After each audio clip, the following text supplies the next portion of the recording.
말씀입니다. 하나님 감사합니다. 이 시간에도 하나님의 말씀을 들고 섰습니다. 성령으로 덧입혀 주시고 성령으로 전하게 하시고 성령으로 들을 수 있도록 주님 도와주시옵소서. 감사드리며 예수 그리스도 이름으로 기도드립니다. 아멘.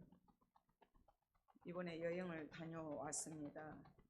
길을 가다 보니 마을 입구마다 가게마다 음식점 들어가는 곳곳마다 다 신전이 있더라고요. 동남아 쪽에가. 그것을 보면서 인간은 모두가 하나님께로 찾아가는 길을 갈망하고 있어요. 바울이 아덴에서 전도할 때 그들이 너무 많은 신들을 이름을 붙여놓고 내가 알지 못하는 신이라 혹여라도 알지 못하는 신의 이름이 빠져서 그 신이 노하여 할까봐 알지 못하는 신이다 그리고 써놓고서 숭배한 것을 보고 바울이 내가 그 알지 못하는 신을 너희에게 소개하겠다 하면서 예수님을 전합니다. 마치 우리가 광야 같은 이 세상을 살아가는 때도 사막과 같은 길을 갑니다. 사막에 길이 없는 것 같죠? 그러나 사막에 길이 있습니다. 사막의 지도를 보면 거미줄처럼 얽혀 있어요. 그런데 그것들이 지름길로 나 있지 않습니다. 오아시스와 오아시스가 연결되어 있어요. 이스라엘 백성들이 나올 때도 마찬가지였어요. 광야를 오면서 엘림에 이르셔서는 그곳에는 푹 쉬게 합니다. 오아시스와 오아시스를 연결되고 그곳에서 휴식을 취하게 되죠. 모든 도시들도 마찬가지입니다. 물줄기를 중심으로 도시가 형성이 되었고 발전되어 왔습니다. 사막도 마찬가지예요. 오아시스와 오아시스를 들렸다가 가야 돼요. 쉬었다가 가야 돼요. 그렇지 않으면 가다가 죽게 됩니다. 왜냐하면 마치 생명은 물과 연결되어 있기 때문에 생명수하고 직결되어 있기 때문입니다. 그래서 우리가 이렇게 광야 같은 길을 가면서 내가 지금 잘 가고 있는가? 신앙생활은 잘하고 있는가? 가는 길을 가끔은 멈추고 한번 되돌아보아야 돼요. 어디를 향해서 가고 있는가? 바로 알아야 됩니다. 우리 어르신들은 바로 알아야 돼요. 오늘 밤에라도 주님 부르시면 가야 됩니다. 어디로요? 분명한 곳이 있잖아요. 그래서 하나님과 나의 관계를 점검해 봐야 되고 내가 지금 떠난다면 죽은 게 문제가 아니에요. 하나님 앞에 내가 어떤 모습으로 서야 되는가를 먼저 준비를 해야 됩니다. 하나님이 원하시는 것들이 무엇인가? 하나님이 기뻐하시는 것이 무엇인가에 주점을 맞추고 가야죠. 늘 시선 집중이라겠죠. 한눈을 팔다가도 하나님께로, 예수님께로 집중을 해야 됩니다. 오늘 사마리아 여인에게 예수님께서 찾아가셔서 물을 좀 달라고 합니다. 나에게 물 좀 달라 하니까 이 여자가 유대인하고 사마리아는 상종할 수가 없어요. 사마리안들을 유대인들은 계칭을 했거든요. 그런데 물을 달라 그러니까 너무 의아스러워합니다. 그것도 이 여인은 대낮에 물을 길러 왔어요. 팔레스타인은 대낮에는 너무 더워서 사람이 나오지를 않습니다. 아무도 나오지 않는 그 시간에 여인이 물을 길러 왔어요. 그러면서 물을 좀 달라 하니까 이 여인이 어떻게 유대인과 사마리안이 상종하지 않은데 이럴 수가 있습니까? 했을 때 예수님께서 내가 만일 하나님의 선물과 또 내게 물 좀 달라 하니까 누구인 줄 알았더라면 구하였을 것이다 하면서 그가 생수를 내게 주었으리라 이렇게 말씀을 하시는데 이 여인은 전혀 못 알아들어요. 계속 물 깃는 도구, 물이 이렇게 주여 물이 깊고 그릇도 없고 이런데 어떻게 당신이 그 생수를 얻을 수 있습니까? 이렇게 물어봐요. 전혀 얘기가 통하지 않습니다.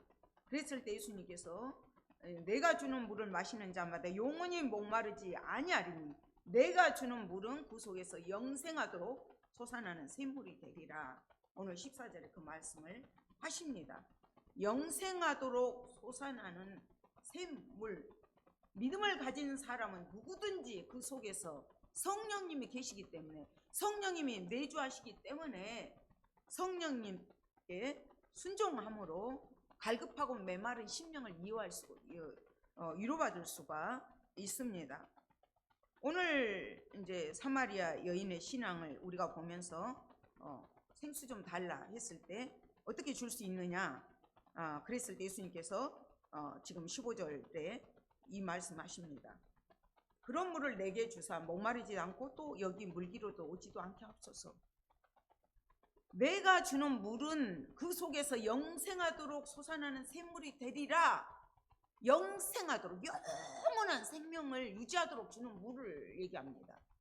그 물은 영원토록 목마르지 않는 물이고 신령한 물이고, 이 생수는 구세주 예수를 믿는 자에게 주시는 성령님을 말합니다. 그 물을 나에게 주십시오. 이 여인이 그렇게 부탁을 합니다. 그랬더니 예수님께서 느닷없이 없이 내 남편을 불러오라고, 내 남편을 불러오라, 내 남편을 불러오라 이러니까 너무 엉토당토하는 얘기잖아요. 생수 얘기, 영원히 목마르지 않는 그 신령한 물을 준 샘물이 되리라 말씀하신 그분, 내가 주는 물은 그렇다 해서 하셔놓고서 내 남편 데려오라. 이 여인은 지금 그 불륜의 행위의 불륜 때문에 남편을 5명이나 구했어요. 그리고 지금 살고 있는 남편도 자기에게 그런 만족을 주지 못해요. 그리고 자기의 수치예요. 남한테 얘기하고 싶지 않아요. 그 여인은 혹시 또 모르죠. 이 남편이 재물이 많은 남편하고 결혼해서 마음껏 돈을 쓰면 그 영적인 영혼의 갈증이 해소될 줄 알았겠죠. 또 명예가 좋은 의사 같은 남편하고 결혼을 하면 그것이 해결될 줄 알았겠죠. 그렇게 해봐도 안 되는 거예요. 또 세상 정력적인 남편, 그냥 그 건강만 넘치는 그런 남편하고 결혼하면 그 영적인 그 갈증이, 목마름이, 그것이 해결될 줄 알았겠죠.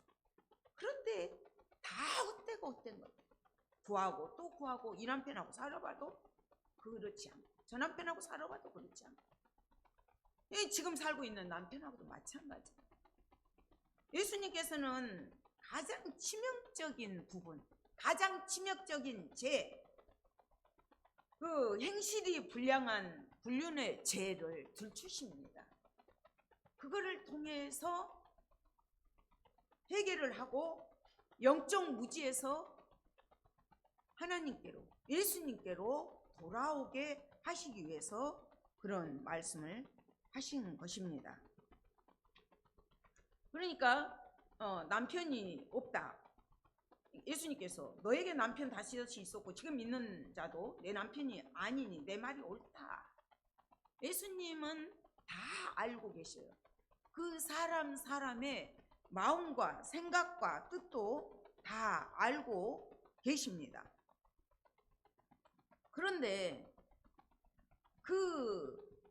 전혀 못 깨달은 불신앙적인 폐쇄적인 그것을 깨뜨리기 위해서 그 사람의 그 죄 문제를 탁 말씀을 던지니까 그 여인이 얼마나 당황했겠어요. 하나님은 전지하신 분이야. 다 아셔요. 생각까지라도, 머리털까지라도 세신 바 되신다 그랬거든요. 다 아시는 그 하나님을 자기가 느끼는 거예요. 그래서 예수님은 왜 남편을 데려오라고 말씀하셨냐면, 너무 굳어버린, 너무 폐쇄적인 버린 그 불신앙을 깨뜨리고 죄를 회개하고 이제 치유하셔서 영생하는 신앙으로, 영원히 목마르지 않는 생수가 되신 예수님께로 이끌기 위해서 그렇게 남편을 불러오라고 말씀하십니다.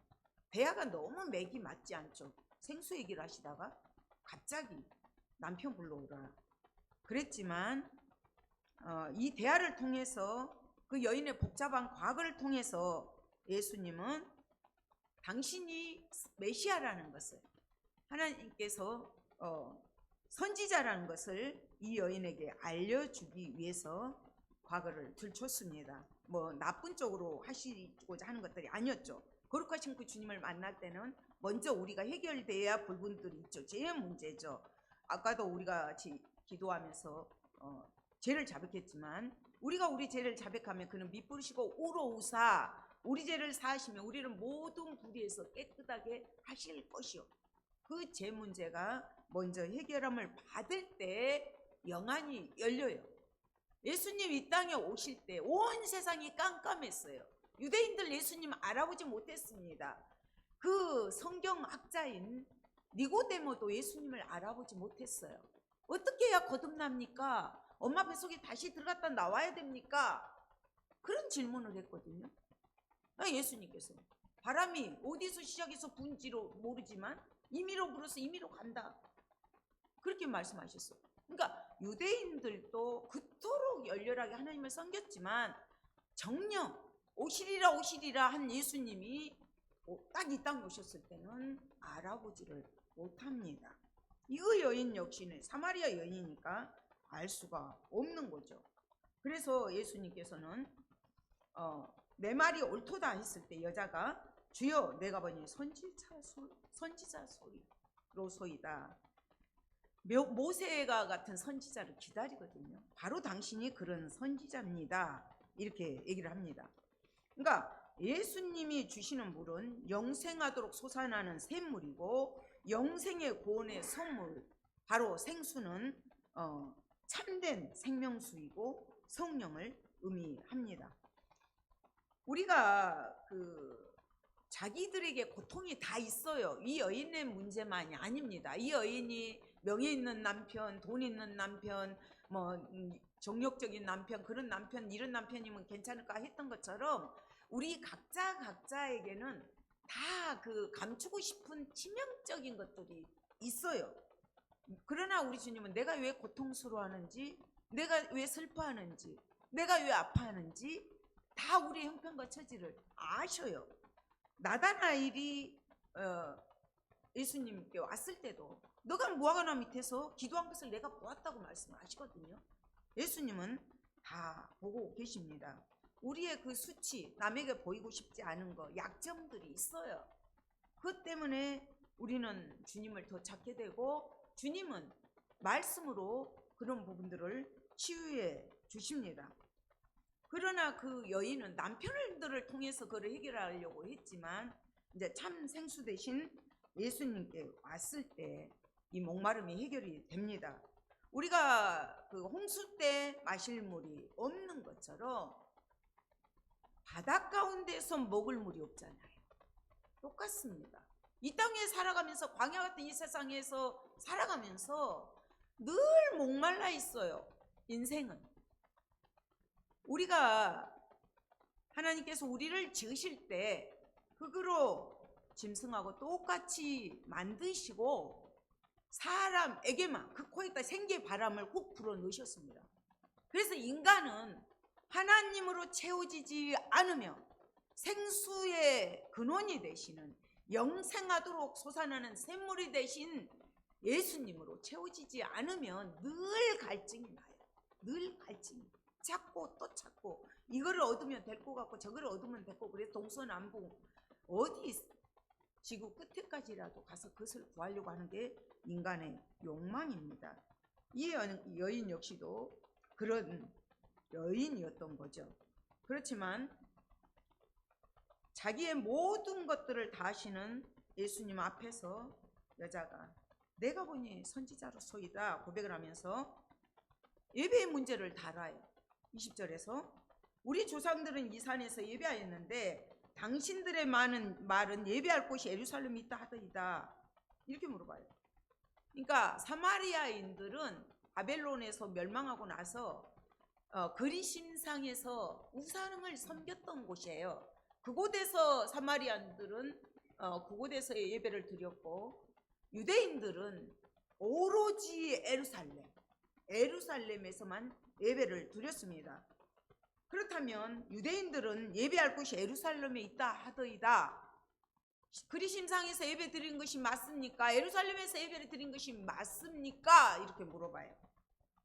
근데 예수님께서 믿음을 촉구하셔요. 어느 산에서 예배를 드려야 이게 옳습니까? 물어보는데 여자여 내 말은 믿으라. 예수님이 이렇게 말씀하셔요. 믿음을 촉구하셔요. 이 산도 그리심산 산도 아니고 예루살렘 산도 아니다.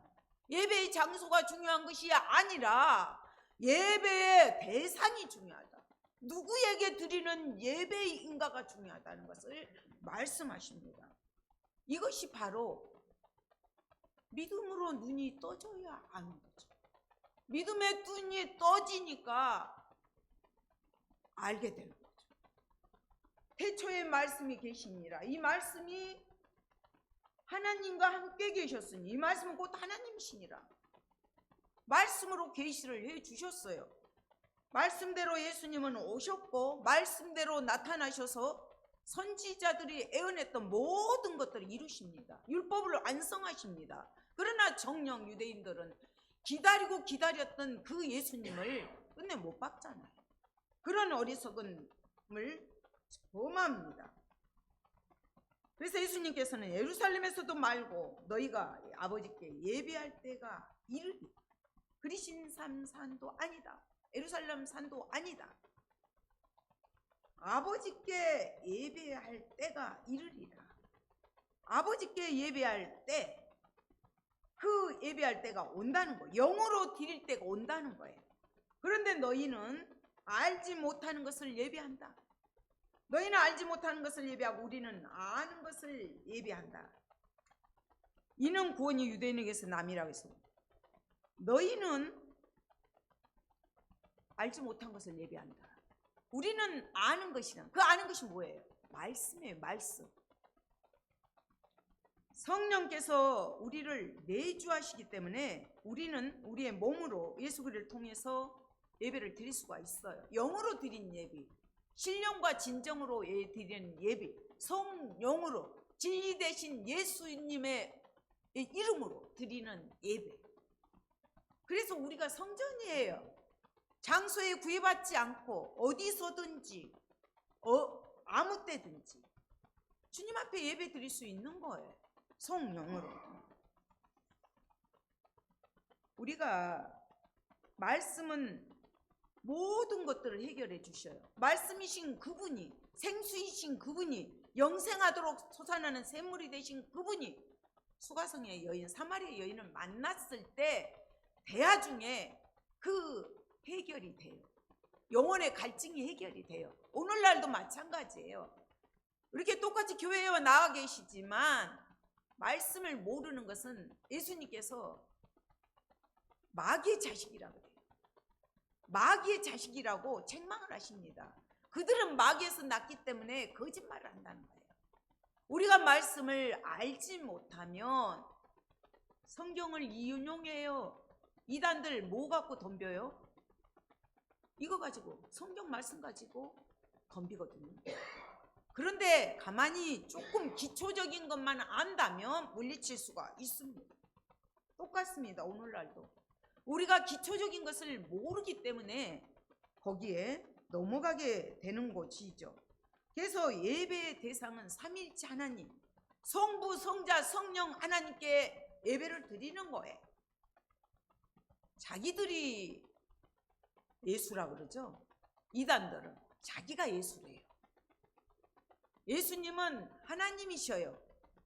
하나님이신 동시에 신이신 그분이 인간이셔요. 사람으로 오셨어요. 그분은 우리 대신 피를 흘려야 되기 때문에 오셨어요. 그래서 성삼위 하나님이께 드리는 예배여야 되고 영과 진리로 예배를 드려야 돼요. 왜요? 하나님은 영이시니까. 하나님은 모양과 형상이 있지 않기 때문에, 눈에 보이지 않기 때문에 하나님께 영으로 예배를 드려야 합니다. 성령께서 역사해 주셔야 돼요. 성령께서 눈을 열어주셔야 돼요. 성령께서 우리 안에서 진리의 말씀을 깨닫게 해주셔야 돼요. 그래야만이 우리가 하늘 영광을, 하늘 보좌를 볼 수 있습니다. 모든 목사님들이 말씀이 참 어려워요 그럽니다.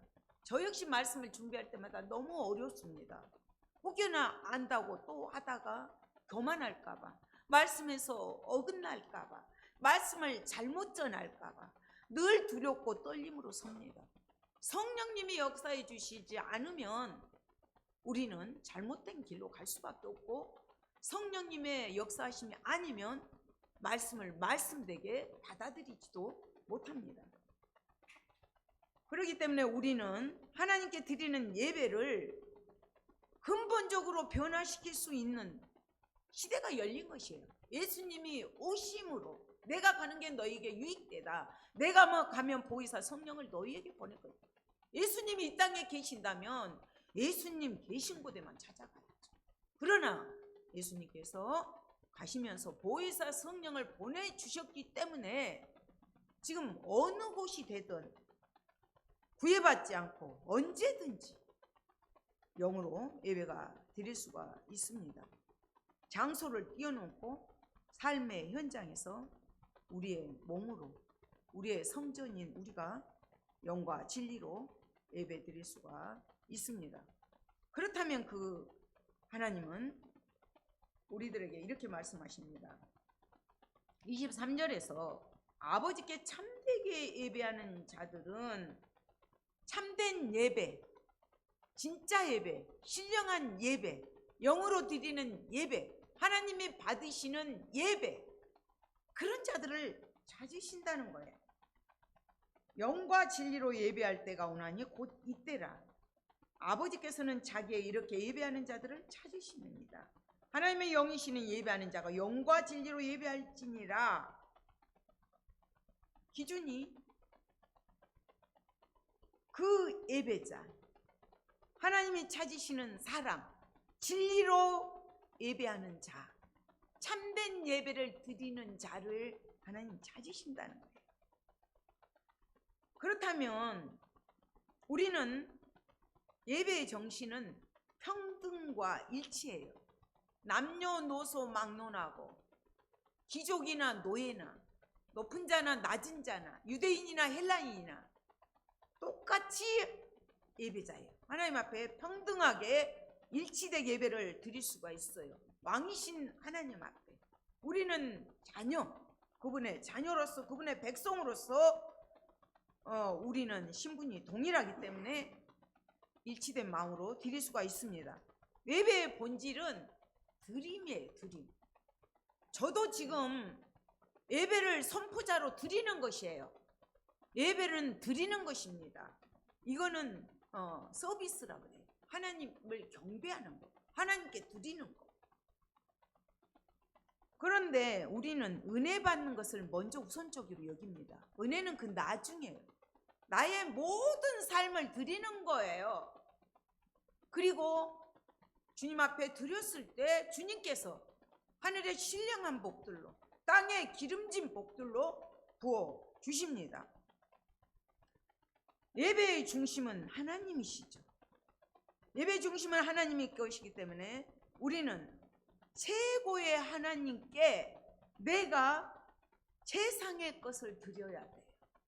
지극히 적은 가부의 2렙돈이라 할지라도 하나님은 우리의 마음을, 심령을, 우리의 정성을 이런 것들을 굽어 살피시기 때문에 지극히 적은 것이라 할지라도 최고의 하나님께 최상의 것을 드리는 마음으로 정성과 뜻과 힘을 다해서 드리는 예배여야 합니다. 구약 에스겔서에 보면 아침마다 1년 되고 흠없는 어린 양 한 마리를 드려요. 1년 되고 흠없는 어린 양, 하나님의 어린 양이신 예수 그리스도를 예표합니다. 그리고 예수 그리스도가 없는 예배는 예배가 아니에요. 모든 예배는 예수님의 이름으로, 예수의 보혈을 의지하고 나가야 돼요.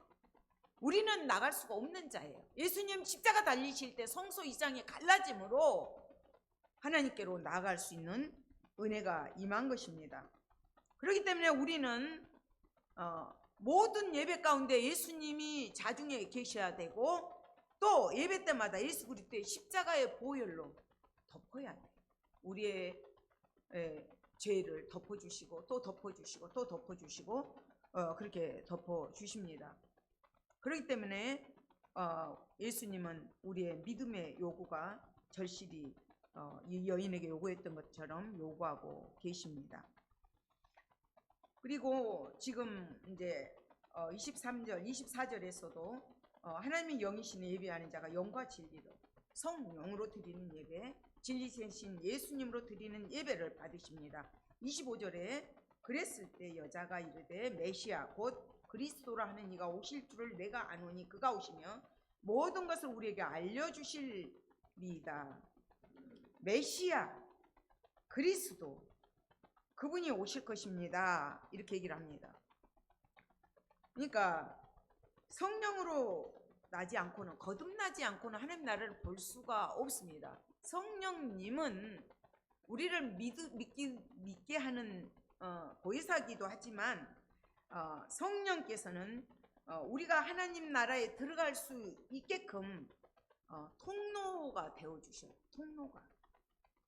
그런 점에서 성령님은 하나님께 나아가는 길이 되어주시고 참되게 예배 드릴 수 있는 그런 통로가 되고 우리에게 그런 것들을 해결해 주시는 그런 분입니다. 그래서 이제 신앙의 목적이, 신앙의 본질적인 문제가 바로 메시아 그리스도다는 거예요. 이 여인처럼 헛되고 헛된 것들을 찾는 것이 아니라 메시아, 구원자, 구세주, 그리스도, 기름 부음을 받은 자, 구약에 오시리라 오시리라 애원했던 그 메시아, 그 그리스도, 그분이 바로, 그리스도는 왕, 선지자, 제사장에게만 기름을 붓습니다. 이 세 역할을, 그 직분의 역할을 우리 예수님은 다 감당하셨어요.